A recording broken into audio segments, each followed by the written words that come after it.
It's Marcus K. Dowling, the Nashville Country Music Reporter at Tennessee, and I'm here at the Nashville Super Speedway with folks who actually, surprisingly enough, know a ton about doing well here and also the culture that surrounds it. NASCAR Craftsman Truck Series driver, champion driver, Rajah Caruth, and rising country artist, Kevin Smiley. What's going on, guys? Nothing much, Marcus. Good to hear from you. Absolutely. So I want to start with you. I met you, God, 6 years ago in Washington, Dang, D.C., yeah. when you were doing virtual reality driving of NASCAR. Talk to me about the value of being a person of color and having that kind of entree into what has been largely a industry that isn't necessarily known for people of color. I mean, you put it in a great way. I think without virtual racing, there is no way that I would be here. Certainly not as a driver. Right. Because growing up in DC, there's virtually no racing at all, Right. and so and zero connections to do so. So it was essential for me to race online to get my start. And honestly, it's been great climbing the ladder because I've been able to bring racing to the culture where I think for the longest people just assumed it wasn't for us and we couldn't make a living, weren't welcome at all, and that's far from the truth. I've had a great experience being a part of it so far, and I'm hoping to create a great one for years to come. Absolutely. So let's flip over to you. Sir. Okeechobee, Florida. Correct. You're sitting at home during COVID, and your mother forbids you from listening to rap music while you're playing online sports. Yes, sir. And then you find country music. Yeah. And then you achieve success in country music, largely based on the back of the streaming platforms, and people attracting themselves to your work that way. So talk to me about getting into country music that way, which is a non-traditional way too, that opens up a door for people of color. Yeah. So getting into country music, Okeechobee is a pretty small, typical country town. Less than 6,000 people. Yeah, in the city limits. Yeah, it's pretty small. Um, so there was always country music around. You know, different city events that we would go to. I was in 4-H groups. But it was around 2020 when I really fell in love with it. Because as you said, my parents didn't want me to listen to rap. My dad, he was a pastor for about 30 years. But everybody we knew listened to country music, and there's a lot of godly themes in country music and principles in country music. So I started listening to it, just put some songs on my playlist. George Strait was the one that really kind of hooked me in. Amarillo by Morning. Yeah, Amarillo by Morning, Out of the Blue Clear Sky, Oceanfront Property, those were some of my favorites. So I just kind of went down the rabbit hole, you know, of artists of that generation, then, you know, newer artists. Yeah, and that's how I really got into it. Absolutely. So both of you guys, if you could talk about the importance of family in supporting this, because I think that's the thing that people forget a lot about is the fact that, you know, like when you're one of zero in a space, or you feel like you're one of zero in a space, having people around you who've known you since birth, essentially, are able to foster those relationships personally that keep you boosted as you're doing the work. So you want to start there? Yeah, I think you nailed it on the head. It takes a village to uplift a person, whether it's an athlete, someone in entertainment, a performing artist.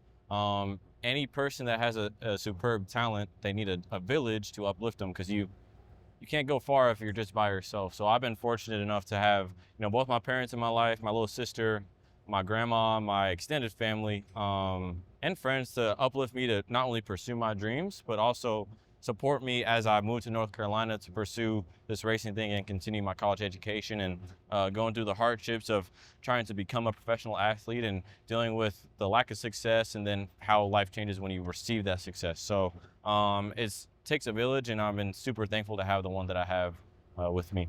Absolutely. So are you the youngest of six? I am. Well, okay. Wow, I got it right. Yeah. So talk to me about having 6 siblings and 2 parents and everything else. Part tree to pear tree, the whole deal. I mean, so with music, all of my siblings love music or play instruments. My sister, she's getting her doctorate in musicology. Okay. So they're all really supportive when I told them that I kind of want to do music full time. And, you know, being from that small town, they knew I love country music. So it wasn't like too big of a shot. For my dad, he was like, country music, really? Interesting. And then my mom, she's always been super supportive of all her children on whatever we want to do. And my grandma as well. So those two really have really helped me. Like if my mom told me don't do country music, I don't know if I would have done it. Right. You know, that's how much respect I have for my mom, but she's been so supportive. Absolutely. So let's talk about leveling up. For you, there's, you know, drivers like Bubba Wallace. who are doing big things on the major NASCAR circuit. And to have those kind of people immediately almost recognize what you're doing and the talent you have and pushing behind that as well. If you could talk to me about having those kind of like A-plus level people in the industry that say, yeah, you like go, like do it. I'm behind you 100%. I mean, it's surreal because a lot of those casts I grew up watching. Right. Watching on TV. Who else outside of Bubba?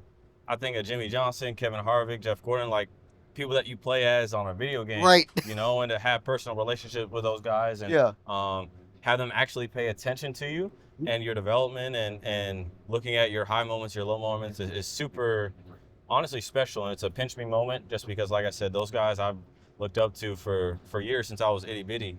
And those guys were superheroes. And so to see them move into the next chapter of their lives and careers and have it be my turn, it's really a telling tale of how time flies. Absolutely. So for you, talk to me about when you saw somebody who you, again, looked at on a streaming platform, on a playlist, and then they're really in front of your face and they know who you are. You could take me through some of those like experiences. So one in particular is Post Malone. Yeah. I met Post Malone last year. Him and his manager brought me and my manager out to Connecticut where he did a show, and we hung out for a few hours in his green room.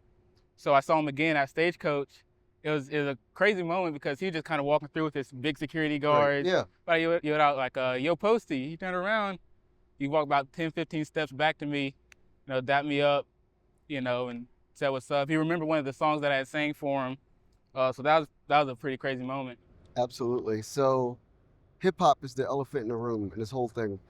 And I think that that's one of the key factors, like the culture of hip hop, what it's all about, that is allowing for everybody to see the art and the skill and the joy that Black people specifically bring into cultures like country music and racing. So if you could talk to me about just feeling that and being that and getting to embody that in this space.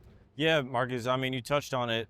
We touched on it in a previous question. I think for me, growing up in DC, it is super important. The culture was to growing up there, like right. it's essential, right? And so with how much of a love I've developed for this sport, this industry, and how I would love to just help it grow because I care about it so much, I think it's vital to draw parallels and to getting our culture more involved, in the sport of not just NASCAR, but auto racing as a whole, because I think the beauty about it is the cars and the trucks are equalizers, right? You're not limited by gender, by height, by ethnicity. It's an equalizer. You can be varying in different physical forms and still be a really good driver. And I think that's the beauty about this sport. Absolutely. So talk to me as well about, you have songs with rappers. Yeah, I do. And they're cognizant of country music in a very authentic way. Because there's a tie between Southern rap and country music that people don't understand. So like when they see like a Moneybagg Yo or they see Lil Durk and they see other artists, Blanca Brown, whatever, that are showing up in country, and it isn't weird. Yeah. Because it's all the South. Yeah. So if you could talk about working with hip hop artists and watching that cultural interplay. Yeah. So I worked with one. I'm not sure if I can talk about it yet, okay. But do they have a chart topping rap song? 100%. All right, maybe, then. Yeah. There we go. Yeah. Then I've talked to Lil Durk about doing a song. That'll probably happen soon.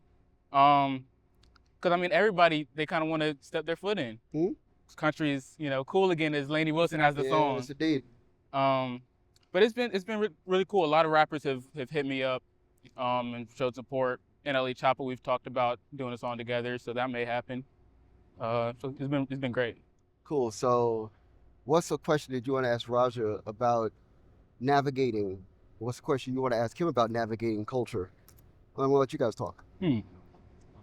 How has it been, like, how did you go from, say, the driving on the VR to this? What was that like? How, were you found by a driver? Yeah. What was that like? So basically, like, I did well enough racing online to the point where, there's not like a draft, in racing where, NBA stuff or MLB or NFL, you can get drafted and go that way, right? But it's not like that in racing. It's more based off of not only your talent, but funding that either you have or somebody puts behind you. And so since I started racing online, I literally started in real life at the very bottom, of the regional youth level of racing through this program called NASCAR Drive for Diversity. And so did that when I was 17 and then went through all that till I was about 19 or 20. And by that point, they had developed me and taught me really the rungs about this whole machine, about racing as a whole, from a more than a fan perspective. And from that point, was able to parlay it into some auditions for NASCAR teams, and now driving for Spire Motorsports and having support from HendrickCars.com. It's been really cool so far. I do got a question for you though. So as young people, right, we have a lot of different things at our disposal, right, and a lot of things we can do. How do you have your priorities in straight, and how do you value putting your career first and versus also like we're young, right, and we have responsibilities, but we don't have families and things of that nature. So how do you balance, putting everything into having your career and still having a little bit of fun? I mean, for me, I'm fortunate. I love music so much that You're music just doing is it all the fun. time, yeah. Yeah, and I mean, I'm a Christian, so I have these Christian values, Yeah, so for that sure. kind of helps me out. And having my mom, I live with my mom and my grandma right now, so they're always on me and they're so supportive. So like, not wanting to screw up and make my Yeah, mom yeah. disappointed, that really kind of grounds me and makes me go career first. And knowing that I'm not where I want to be yet, I'm just starting really. And I see these other artists, Morgan Wallen, Hardy, Post Malone, and I see them do their shows, and I want to be there. So I can't mess up. That's I real. gotta keep my priorities straight. So, final question for both of you. The value of Nashville as a space where people are coming now and engaging in business, engaging in culture, redefining what Nashville even means, and having African Americans at the front of that. Just talk about that. I think for me, so this is my second time I ever know. in Gotta get you down Nashville. here more, man. And it's cool because, actually third time. I raced at the fairgrounds Right. 3 or 4 years ago. Yeah. But it's interesting because Nashville and the state of Tennessee is so vital for the culture of NASCAR stock car racing. And so it's great to see that they have a date here at this racetrack. They're racing at the fairgrounds as well. So I think it's super vital from an industry perspective. But I think also, you mentioned it before with how our culture is really blending into the city of Nashville to expose them to NASCAR. It's great because not only from a fan perspective, the experience is great, although it's hot. There's no other experience like being at a NASCAR track. And then from a job perspective, there's so many ways to get involved in the sport of racing outside of being a driver that you can make a great living doing so, whether it's that's being a pit crew athlete, engineer, a mechanic, road crew, spotter, working in race operations, and that's not even working at actually NASCAR as a corporate entity. So I think it's a great city, and it's awesome to be here and race this weekend tonight, and hopefully won't be my last time here. Yeah. And for you, you obviously have to record here. You have to come through here. Obviously, business interests will bring you back here. Like, thoughts about that? I mean, I love Nashville. From the first time I was here, I've loved it. I do a lot of writing here with a lot of different writers, from different publishing companies. My publishing company is here. Okay. So I'm here quite often. And for anybody getting into music, I think Nashville's a great place to be. There's a lot of, especially musicians, guitar player, drummer, whatever. Broadway, there's a lot of bars where you can play these songs, and a lot of artists have actually got signed from playing these bars and stuff. So I think Nashville's a very important city. It's a fun city. There's a lot to do. Yeah. I mean, so this weekend there's obviously NASCAR. Zach Bryan's doing the show here. Yep. So there's plenty to do. I'm from a small town. I'm not used to that. For us it's just Friday Night Lights pretty much. That's it. But on any given day you can do a million different things here in Nashville. Absolutely. So this has been Marcus K. Dowling, a Nashville country music reporter to Tennessee, and here with Rajah Caruth and with Kevin Smiley here at the NASCAR Super Speedway. Thanks so much.